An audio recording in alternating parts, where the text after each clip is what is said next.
تیسرا قرآن پاک کا حصہ سنائیے، اس کو حضرت ابو ہریرہ رضی اللہ تعالیٰ عنہ کرتے ہیں۔ فرمایا کہ جیسے ہی صحابہ کرام تشریف لائے بیٹھ گئے تو آپ صلی اللہ علیہ وسلم نے یہ سورت قل هو اللہ احد اللہ الصمد لم یلد ولم یولد ولم یکن لہ کفوا احد یہ سورت پڑھی تو چلے گئے۔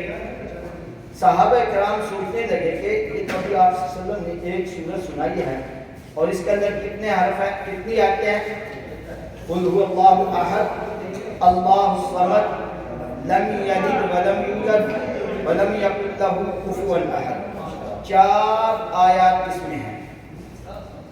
تو صحابہ کرام نے پوچھا یا رسول اللہ، آپ نے فرمایا رسول اللہ صلی اللہ علیہ وسلم نے کہ جس شخص نے اس سورت کو ایک مرتبہ پڑھا اسے 1/3 قرآن پاک پڑھنے کا ثواب اللہ پاک عطا فرمائے، اور اللہ پاک کے خزانے میں کسی چیز کی کمی نہیں ہے۔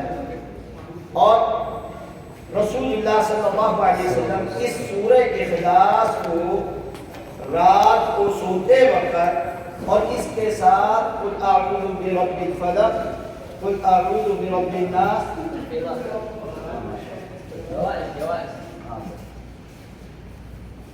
تو رسول اللہ صلی اللہ علیہ وسلم رات کو سوتے وقت ایک یہ سورت اور معوذتین جانتے ہیں سب کے سب؟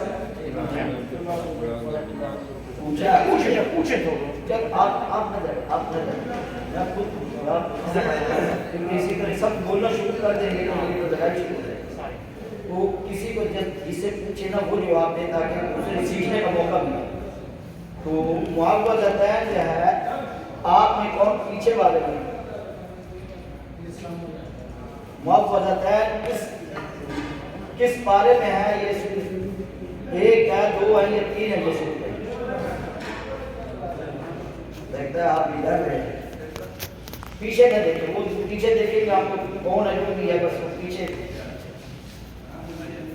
ہاں جی محمد ہے، آپ بتائیں گے؟ ہاں پڑھنا ہے نہیں بتانا ہے وہ کون سی صورتیں ہیں۔ پہلے سورہ بقرہ کا نام ہے محمد عطائن، یا سورہ آل عمران، نساء، بنی اسرائیل، سورہ کہف، کس کا نام ہے محمد عطائن؟ اس نام سے نہیں،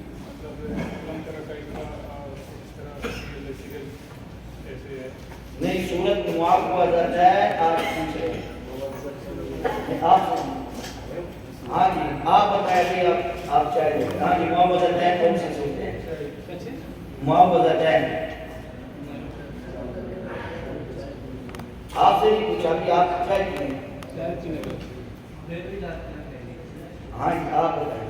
آخری 3 سورتیں قل اعوذ برب اللہ احد، قل اعوذ برب الفلق، قل اعوذ برب الناس۔ ہاں جی معوذتین کا معنی کیا ہے؟ پہلے تو یہ بات چلتے چلتے یہ بھی بتا دیں، معوذتین کا معنی پناہ مانگنے والی صورتیں۔ یہ 2 صورتیں ہیں جن کو معوذتین کہا جاتا ہے۔ وہ قرآن پاک میں صرف اور صرف کتنی صورتیں ہیں؟ 2 صورتیں ہیں، ایک قل اعوذ برب الفلق اور دوسری قل اعوذ برب الناس۔ یہ 2 صورتیں ایسی ہیں کہ جن کو معوذتین کہا جاتا ہے۔ ایک مرتبہ رسول اللہ صلی اللہ علیہ وسلم نے فرمایا کہ سب سے افضل صورتیں جو ہیں معوذتین ہیں۔ ایک مرتبہ فرمایا کہ سورہ فاتحہ ہے۔ اب کیسے کہیں گے آپ صلی اللہ علیہ وسلم نے ایک مرتبہ سورہ فاتحہ کو کہا دیا، ایک مرتبہ وہ کہا۔ ان معوذتین کا مقصد یہ تھا کہ اللہ سے پناہ طلب کرنے کے لیے سب سے افضل یہ 2 صورتیں ہیں۔ تو اب یہ ہے سورہ اخلاص۔ اخلاص کا معنی کیا ہے؟ اخلاص کا معنی یہ ہے کہ خلوص دل سے پڑھنا۔ کیا کرنا؟ خلوص دل سے پڑھنا، خلوص دل سے پڑھنا۔ بلکہ یہ سورت جو ہے جب نازل ہوئی اس کا سبب کیا تھا؟ آپ صلی اللہ علیہ وسلم تشریف فرما تھے، بلکہ آپ صلی اللہ علیہ وسلم جب اسلام کی ایمان کی دعوت دیتے تھے لوگوں کو کہتے تھے کہ بھائی آپ نے صرف اور صرف ایک اللہ کی عبادت کرنی ہے۔ کیا کرنا ہے؟ ایک اللہ کی ایک اللہ کی عبادت کرنی ہے، اللہ کے سوا کسی کی عبادت نہیں کرنی۔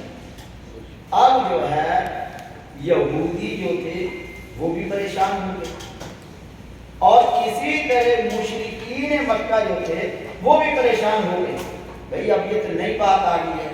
یہودی اس لیے پریشان تھے کہ نبی جو تھا وہ ہمارے خاندان سے ہونا چاہیے تھا، یہودیوں میں سے ہونا چاہیے تھا۔ پہلے یہودیوں میں اتنے انبیاء آئے تھے تو انہیں بھی اس وجہ سے تکلیف پہنچی، اور مشرکین مکہ کو اس لیے تکلیف پہنچی، وہ کہنے لگا ہمارے تو بہت سے معبود ہے، بہت سے خدا ہے، آپ کہتے ہیں سب کو چھوڑ دو، ایک ہی اللہ کی عبادت کرو۔ ہمارے لات ہے، عزا ہے، ہمارے لا یغوث ولا یہ جو ہے یہ ہے، بہت سے ہمارے سورج کو وہ خدا کہتے تھے، بارش برسانے والا۔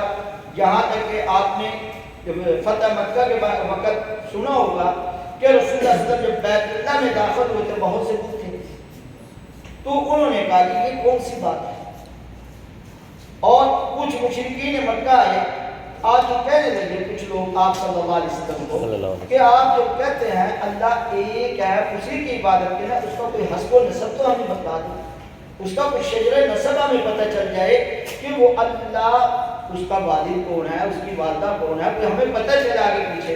اور بہت سے کہنے لگے نہیں یہ ہمیں کچھ پتہ چلنا چاہیے، آپ جو کہہ رہے ہیں ہم نے کچھ خدا بنائے ہوئے ہیں، کچھ چمڑے کے ہیں، کچھ سیمنٹ کے ہیں، کچھ سونے کے ہیں، کچھ پیتل کے ہیں، کچھ ان پہ سونے کا پانی چڑھایا ہوا ہے، بہت سے ہمارے جو تم کہہ رہے ہو وہ تمہارا الہ جو ہے وہ کیسا ہے، سونے کا ہے، چاندی کا ہے، پیتل کا ہے، مٹی کا ہے، مٹی کو خوب پکا کے اسے گھڑا گیا ایسے انداز سے، وہ کس قسم کا ہے؟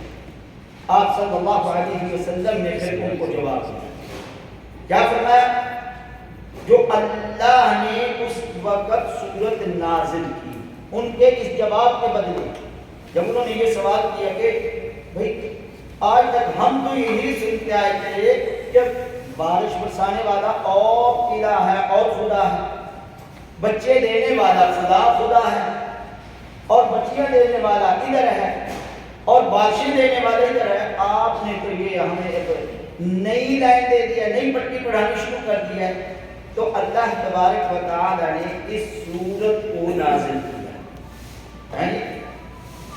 اس سورت کو نازل کیا، فرمایا کہ قل آپ کہہ دیجئے، آپ بتا دیں جن لوگوں کے دلوں میں اشکال ہے، جو آپ سے سوال کر رہے ہیں، پوچھ رہے ہیں کہ ہم کیسے مانیں گے، کیسے مانیں گے ایک اللہ کو، ہمارے پاس تو وہ خدا ہے جن کو ہم نے اپنے ہاتھوں سے بنایا ہے، ہمارے سامنے بنائے گئے ہیں، فلاں کاریگر ہے، فلاں موچی ہے، فلاں ترکھان ہے، بہت عمدہ قسم کا وہ بت بناتا تھا، ہم نے اپنی آنکھوں سے دیکھا۔ تو آپ جس کے بارے میں کہہ رہے ہیں ہمیں پتہ تو چلے وہ سونے کا ہے، چاندی کا ہے، کس چیز کا ہے، اس کا حسب و نسب پتہ چلے ہمیں۔ عرب تھے، عرب میں انہوں نے سوال کیا، مشرکین تھے، یہودی تھے، سب مختلف طرح، تو یہ سورت نازل ہوئی۔ اللہ تبارک و تعالی نے فرمایا کہ آپ ان کو بتلا دیں، آپ کہہ دیجئے ان کو بتلا دیں کیا چیز؟ قل هو اللہ احد، اللہ احد، پہلے لفظ اس کی تشریح تھوڑی سے کر دیں، اللہ احد، اللہ اکیلا ہے، اللہ کیا ہے؟ اکیلا ہے، وہ وحدہ لا شریک ہے، اس کا کوئی شریک نہیں ہے، نہ وہ سونے کا ہے، نہ وہ چاندی کا ہے، اور نہ اس سے کوئی پہلے تھا نہ کوئی بعد میں۔ اللہ احد، اب اللہ ایک ہے، ہم یہ کہیں گے احد کا معنی عموماً ہم جو لفظ احد کا ترجمہ کرتے ہیں کیا کرتے ہیں؟ اللہ ایک ہے۔ اب ایک کے لیے عربی میں دو لفظ تقریباً استعمال ہوتے ہیں، ایک تو احد اور ایک استعمال ہوتا ہے واحد۔ احد اور واحد میں فرق ہے جی. عربی کے اندر جو بھی جملہ آتا ہے قرآن و حدیث میں ان کے جو بھی لفظ ہوتا ہے تقریباً وہ علیحدہ اپنی حیثیت رکھتا ہے, اپنا مقام رکھتا ہے. ہمارے یہاں تو ایک ہے تو ایک ہی ہے بس, لیکن یہاں پر احد کا جو اللہ نے لفظ استعمال کیا ہے یہاں پر واحد نے استعمال کیا, اس میں فرق ہے. اب ہم نے تھوڑا فرق دیکھنا ہے. احد اس کو کہتے ہیں کہ اس کی تقسیم ہی نہیں ہو سکتی ہے جی, وہ تنہا ہے, اکیلا ہے, اس کے ساتھ کوئی بھی شریک نہیں, اس کی تقسیم ہی نہیں ہو سکتی. مثال کے طور پہ میں کرسی پہ بیٹھا ہوں, اب کرسی جو ہے کہیں گے جی جمیل الرحمان جو ہے ایک کرسی پہ بیٹھا ہے, اب کرسی ایک ہے, اس کو واحد کرسی کہیں گے, احد کرسی نہیں کہیں گے. کیوں بھائی؟ واحد کا مقصد یہ ہے کہ وہ تقسیم ہو جائے. اب دیکھیے اس کا یہ ایک ہاتھ ہے رکھنے کے لیے, یہ دوسرا ہے, یہ پشت بنانے کے لیے یہ ہے. جو کئی چیزوں سے مرکب ہو اسے کہتے ہیں واحد. اسے کیا کہتے ہیں؟ واحد. اور جس کے بعد کوئی اس سے جز بن ہی نہ سکے, کسی طرح کوئی جز نہ بن سکے, اسے کہتے ہیں احد. قل هو اللہ احد, اللہ اکیلے ہیں. اور اسی طرح فرمایا کہ یہاں پر اللہ تبارک و تعالی نے احد کا لفظ کہہ کے یہ بتا دے کہ اس کی ترکیب بن ہی نہیں سکتی. اور ہمیں بعض لوگ کیا کرتے ہیں, یہاں پر یہ سب سے بڑی ایک قسم کی توحید ہے.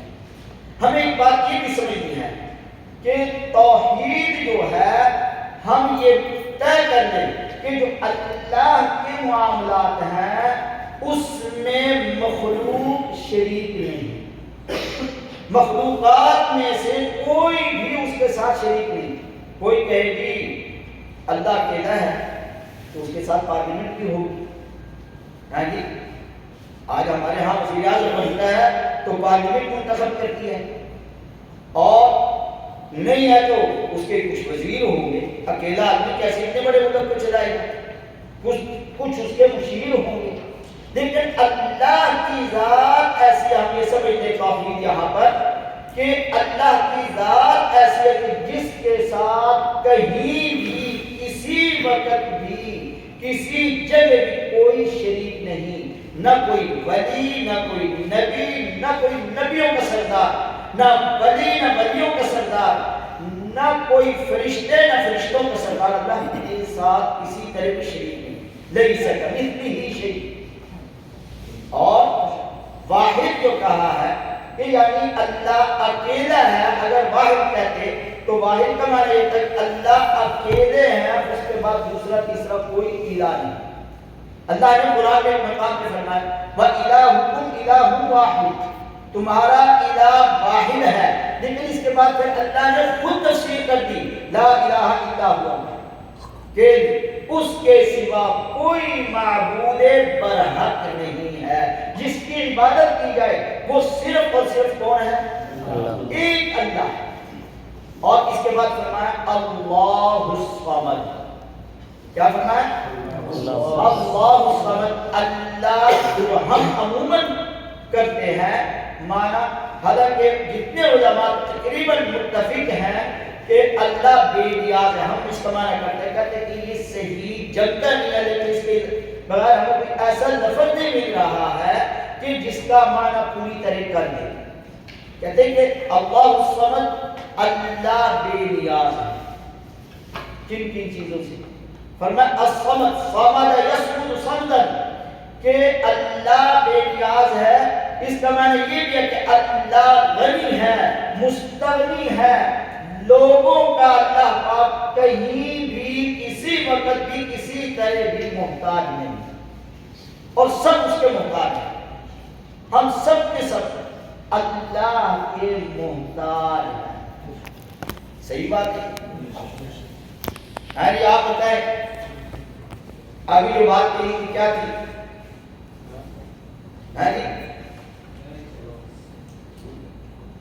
اللہ الصمد کا کیا معنی بیان کر رہے تھے ہم؟ اللہ ایک ہے.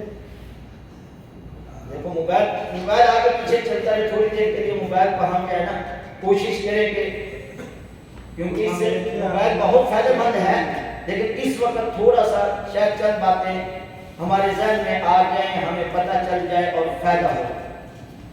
تو اللہ الصمد، اللہ بے نیاز ہے. اللہ ایک ہے، وہ اللہ احد کا معنی کیا تھا. اللہ بے نیاز ہے، اور صمد کا یہ معنی بھی بنتا ہے کہ ساری دنیا اس کی محتاج ہے، وہ کسی کا محتاج ہے. وہ سب کو دینے والا ہے، سب کو کھلانے والا ہے، سب کو پلانے والا ہے. اگر وہ چاہے میرا پانی بند کر دے تو دنیا کے اندر کسی کے پاس قوت اور طاقت نہیں ہے کہ وہ میرا پانی جاری کر دے. جوس کہیں، کوئی کہیں جوس پلا دو، یہ کر دو، یہ کر دو، وہ کہیں گے، ڈاکٹر کہیں گے اس کا تو گلے سے آگے جانتے ہی نہیں ہے، جاتے ہی نہیں ہے پانی، دوائی نہیں جاتی، کوئی چیز کھا ہی نہیں سکتا جس کا اللہ پاک یہاں سے بند کر دے. تو میرے بھائیوں، اللہ الصمد، اللہ بے نیاز ہے. اس کے ساتھ ساتھ یہ بھی کہ اللہ بے نیاز ہے، اللہ پاک کھانے سے بھی بے نیاز ہے، پینے سے بھی بے نیاز ہے. وہ سب کو کھلاتا ہے لیکن خود نہ کھاتا ہے نہ پیتا ہے، اور وہ بے نیاز ہے، سونے سے بھی بے نیاز ہے. اللہ پاک کو نیند بھی نہیں آتی، اونگ بھی نہیں آتی. جیسے قرآن مجید کے دوسرے مقام پہ اللہ نے فرمایا، اللہ لا الہ الا هو الحی القیوم لا تأخذہ سنۃ ولا نوم. کہ اللہ پاک کو نہ نیند آتی ہے نہ اونگ آتی ہے. تو انہوں نے جو بت بنا رکھے تھے کفار نے، کیا وہ جانتے تھے؟ کیا وہ زندہ تھے؟ کیا لوگوں کی وہ مرادیں پوری کر اپنے ہی نہیں ان کو پتا ہوتا؟ جیسے ہمارے ہاں کیا ہوتا ہے کہ ہم کہہ دیتے ہیں فلاں پیر صاحب ان کی قبر پہ جاؤ تو سارے معاملات حل ہو جائیں گے. بہت سے کہتے ہیں ہمارے بھائی. تو ہم نے یہ دیکھنا ہے کہ اب وہ مر گیا ہے. نہیں یقین ہو تو آپ دیکھ لیں یہاں روزانے، چلو ہمارے ہاں تو روزانہ جنازے ملتے ہیں، نہیں ملتے ہیں، لیکن مکہ مکرمہ کے اندر روزانہ جنازے ملتے ہیں ہر نماز پہ، اور زیادہ نہیں تو ایک آدمی تو ضرور ہوگا. اس کے جا کے کان میں کہیں آگے جو ہے نا تمہارا دشمن کھڑا ہے تو وہ کوئی جواب دے گا نہیں. اسے کہیں گے جی تھوڑا سا پانی، آپ حرم سے آ رہے ہیں، زمزم کا پانی دیتے آنے میرے لیے. وہ لائے گا؟ کیوں؟ بہت بڑا پیر کیوں نہ ہو. ہاں جی، اگر وہ نہیں لا سکتا، اب یہاں اوپر ہے زمین پر، جب وہ زمین کے اندر چلا جائے تو وہ ہماری مرادیں پوری کر دے. اگر کوئی آدمی مر جائے، ہم نہیں مر جائے یہیں پر، اور پھر اسے کہیں کہ ابھی تو آپ نے کسی نے دیکھا نہیں، آپ کو مر گئے ہیں تو تھوڑا سا کام کرتے رہیں، وہ جواب نہ دے، آپ اس کو منہ پہ تھپڑ مار دیں تو وہ کہنے کی منہ پہ تھپڑ نہ مارو، میں آپ کی ابھی کال کرتا ہوں اپنے بیٹے کو یا اس کو، میرے ساتھ تمہارے ساتھ تعاون کرے گا؟ بتاؤ، نہیں تعاون کر سکتا. لیکن اللہ کی ذات ایسی ہے کہ سب کے ساتھ، آج سے نہیں ہمیشہ سے ہے، سب کے ساتھ تعاون کر رہی ہے، سب کو کھلا رہی ہے، سب کو وہ کچھ عطا فرما رہے ہیں. اللہ پاک جس کی ہمیں ضرورت ہے، جو ہم مانگتے ہیں، وہ سب کچھ عطا فرما. اللہ بے نیاز ہے، اللہ الصمد، اللہ بے نیاز ہے. تو اللہ پاک کی شادی ہوئی ہے؟ نہیں. سوچنا بھی نہیں یہ بات. نہ اللہ کے بچے ہیں. آگے خود اللہ پاک اس آیت کے اندر تشریف فرما رہے ہیں، وضاحت فرما رہے ہیں کہ ان کافروں کو بھی بتا دو جو وہ کہتے ہیں کہ اللہ پاک جو ہے ہمارے لیے تو یہ، اس کو ہم نے رکھا ہوا یا ہمارے لیے بارشیں دیتا ہے، اس کو رکھا ہوا یا ہمیں بیٹے دیتا ہے، اس کو رکھا ہوا بیٹیاں دیتی ہیں، وہ یہ کرتا ہے، یہ ہمارے جو بت پڑے ہیں یہ ہمارے ساتھ تعاون کرتے ہیں. آپ ایک اللہ کو کہہ رہے ہیں اجعل الآلہۃ الہا واحدا، کہتے ہیں کہ ہم تمہاری بات کو یہ تصدیق کر لیں کہ صرف ایک ہی اللہ، سب کو چھوڑ دیں. ان کو ہم نہیں چھوڑ سکتے. انہوں نے کہا کہ ہم آپ کو چھوڑ سکتے ہیں لیکن ان معبودوں کو، یہ جو ہمارے پیچھے پڑے ہیں یا ہمارے وہاں پر لگے ہوئے ہیں، ہم نے اپنے گھروں میں سنبھال کے رکھا ہوا ہے، ہر گھر میں 2 3 بت پڑے ہوتے تھے، کہتے ہم ان کو نہیں چھوڑتے۔ تو اللہ نے فرمایا کہ ان چیزوں سے اللہ بے نیاز ہے، تم جن کی عبادت کر رہے ہو، جن سے مانگ رہے ہو، وہ تمہیں دے بھی نہیں سکتے، کچھ تمہارے لیے نفع نقصان بھی نہیں کر سکتے۔ میرے بھائی، ہم نے دیکھا ہے کہ جب اللہ نے ہمیں دنیا میں بھیجا ہے تو ہم نے اس کی اطاعت کرنی ہے، اور پھر اللہ نے ان کو پھر ایک اور جواب دیا گیا۔ پہلا جواب تو یہ دیا کہ اللہ احد، اللہ اکیلا ہے، تنہا ہے، اللہ الصمد، وہ بے نیاز ہے۔ اور ایک تفسیر کرنے کی تو معنی ندھار ہے، اس کا معنی کہ ایک عالم جب کہتے ہیں کہ میں جیل میں تھا تو کسی سے پوچھا اس کا معنی کیا ہے، انہوں نے کہا کسی ہندی نے کہ اس کا معنی یہ ہے کہ ہمارے قوم کے اندر ایک بڑا ہوتا ہے، سب اس سے لیتے ہیں، وہ کسی سے نہیں لیتے، وہ سب کو دیتا ہے۔ اور اللہ کی ذات میں سمجھ کا معنی بھی یہ بنتا ہے کہ اللہ سب کو دینے والا ہے، سب کو شفا دینے والا ہے، سب کو صحت عافیت تندرستیاں دینے والا ہے، مال و دولت دینے والا ہے، لیکن اللہ کسی کو محتاج نہیں۔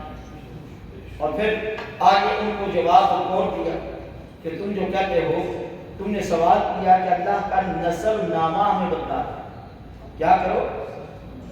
اللہ کا نسب نامہ بیان کرو۔ یہ مسلمان جو ہے ان کا نسب نامہ، ورنہ آج کل جو یہود و نصارہ ہوں یا امریکہ کے اندر رہتے ہیں، ان کو اپنے باپ کا پتہ ہی نہیں، اپنے والد کا کوئی پتہ نہیں۔ اکثر لوگوں کو یہ بتاتے ہوئے سنا ہے، یہاں مکے کے اندر بھی آتا ہے، جو مسلمان نہیں ہوتے ان کے والد کے لکھے ہی نہیں جاتے یہ فلاں کا بیٹا ہے، کیونکہ پتہ ہی نہیں ہوتا۔ عورتیں جو ہے کتنے ان کے خاوند ہیں، کیا ہے، یہ تو اللہ ہی جانتا ہے، کیونکہ ان کے ہاں زنا حلال ہے، وہ سب کچھ کرتے ہیں۔ تو اللہ ان کا والد نہیں ہوتا میں پتہ، لیکن مشرکین مکہ جو تھے، مکہ والے لوگ تھے، ان کو ایک نسب نامے کی بہت بڑا اس پر فخر ہوتا، یہ شجر نسب، یہاں تک کہ وہ بیان کرتے تھے میرا والد وہ ہے، میرا والد وہ ہے، وہ ہے، وہ ہے، وہ ہے۔ آدم علیہ السلام تک کی بات کو یاد ہوتے تھے۔ آج ہماری یہ پوزیشن ہے اکثر و بیشتر کی، ہمیں والد دادے کا نام یاد ہوگا، پر دادے کا نام، ان کی شکل تو بہت مشکل سے نام کسی کو نہیں یاد ہوگا۔ اگر پردادے کا نام ہو اس سے اوپر تو کسی طرح کی کسی کو، شاید آپ میں کوئی جانتا ہے، کوئی ہے جاننے والا اپنے والد کے دادے کا نام، ماشاءاللہ پھر بھی ہیں کچھ لوگ، ورنہ بہت سے لوگ ایسے ہیں کہ ان کو اپنے والد کے دادا کا نام یا اپنے دادا کے دادا کا نام، یہ کس کو یاد ہے یہ بتاؤ؟ دادے کے دادا کا نام صحیح سر پورے پوچھنے پڑے گا۔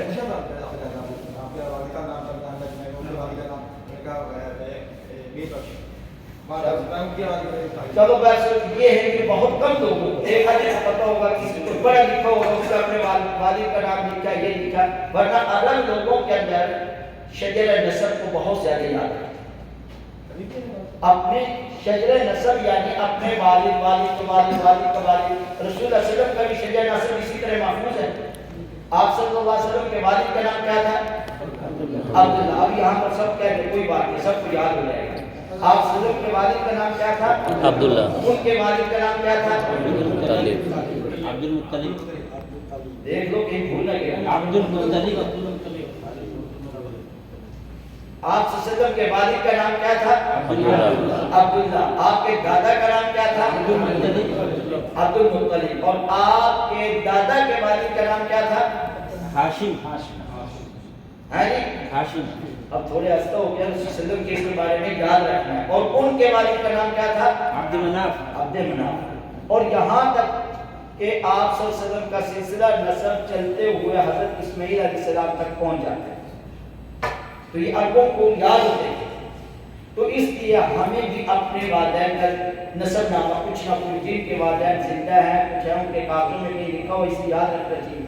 تو انہوں نے بھی رسول صلی اللہ علیہ وسلم سے سوال کیا تھا کہ اللہ تو آپ کہہ رہے ہیں اللہ ایک ہے. پہلا تو یہ ان کا سوال تھا کہ وہ سونے سے بنا ہے، چاندی کا ہے، کس کا ہے، کس کا ہے. اللہ نے فرمایا کہ اللہ نہ وہ سونے کا محتاج ہے نہ چاندی کا محتاج ہے، وہ بے نیاز ہر چیز. اور پھر آگے ان کے جو شجر النسب پوچھ رہے تھے کہ اللہ کے بارے میں ہمیں بتاؤ، ان کا شجر النسب بتاؤ. فرمایا کہ لم یلد ولم یولد. کیا فرمایا؟ لم یلد لم یلد ولم یولد. کہ لم یلد کا کون معنی ہوتا ہے؟ اس نے وہ کسی سے جنا نہیں گیا. کوئی بات آپ بتا دیں جس کو یاد ہے وہ بتا. لم یلد وہ کسی نہیں جنا گیا اور نہ اس سے پہلے. لم یلد ایک مضارع کا صیغہ ہے جی. اور یولد مضارع مجهول کا صیغہ ہے. وہ کسی سے جنا نہیں گیا. اس کا یوں سمجھو کہ اس کا کوئی والد نہیں ہے بغیر والدین کے اللہ کی ذات. ٹھیک ہے.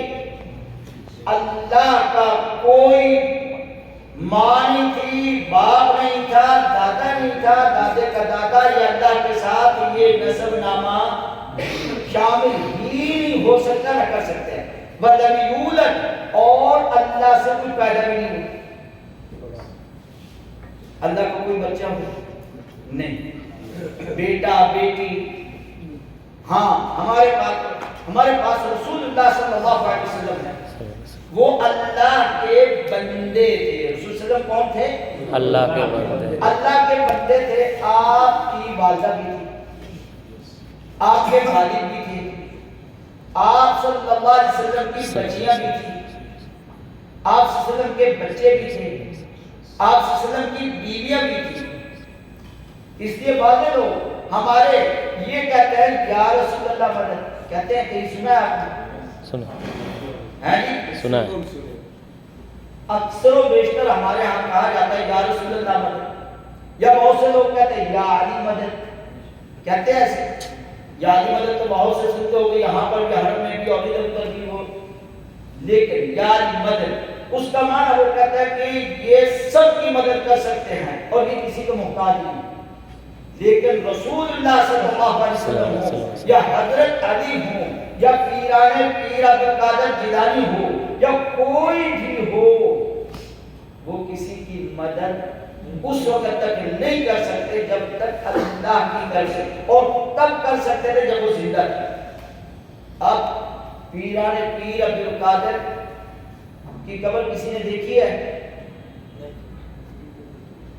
چلو ان کی قبر نہیں دیکھی، حضرت علی کی قبر دیکھی ہے؟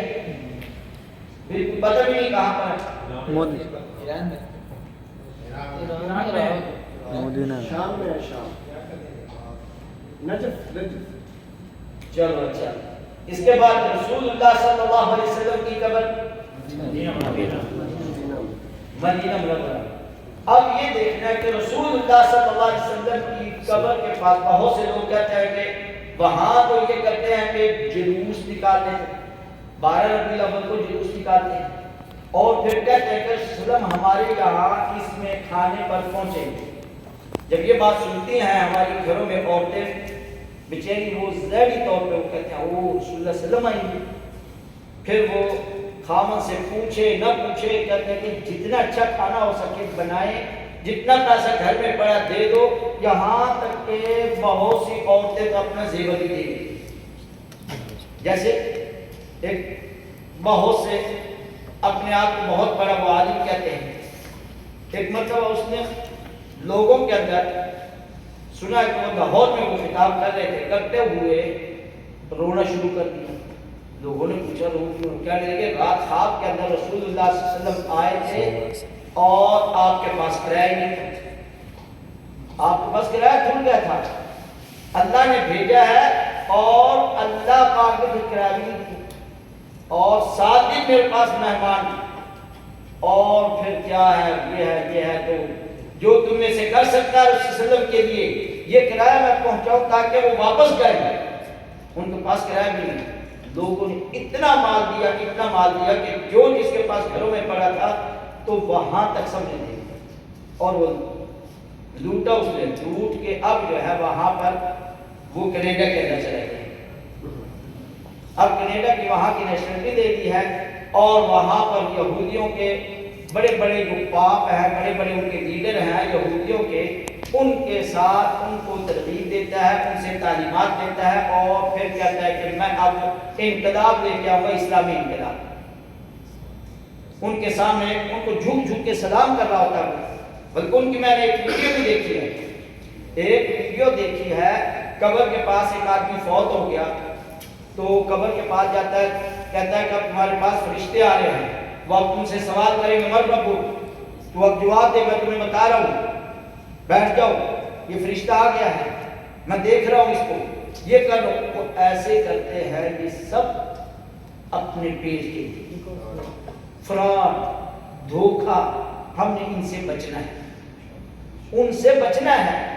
تو اللہ نے یہاں پر کیا فرمایا کہ یہ بتا دو کہ لم یلد ولم یولد, نہ اللہ کے والدین ہیں, خدا وہ ہے جس کی ہم نے عبادت کرنی ہے, نہ جس کی ماں ہے, نہ جس کا باپ ہے, نہ جس کی اولاد ہے, نہ بیٹا ہے, نہ بیٹی ہے, نہ اس کا تایا ہے, نہ چاچا ہے, نہ پھوپھا ہے, نہ پھوپھی ہے, نہ خالہ ہے اور نہ خالو ہے. اللہ تو وہ ہے, کچھ بھی نہیں, ہمیں اس کی عبادت کرنی ہے اور اسی کی عبادت رسول اللہ صلی اللہ علیہ وسلم نے کی. آپ صلی اللہ علیہ وسلم نے کیا تھا, انہی کی عبادت کی تھی. کس کی عبادت کی تھی؟ ایک اللہ کی عبادت کی تھی, اور ہم نے بھی اسی اللہ کی عبادت کی. بعض ہمیں کیا کہتے ہیں, کہتے ہیں جی دیکھو جی ہم پیروں کو جو مان رہے ہیں, کیوں مانتے ہیں؟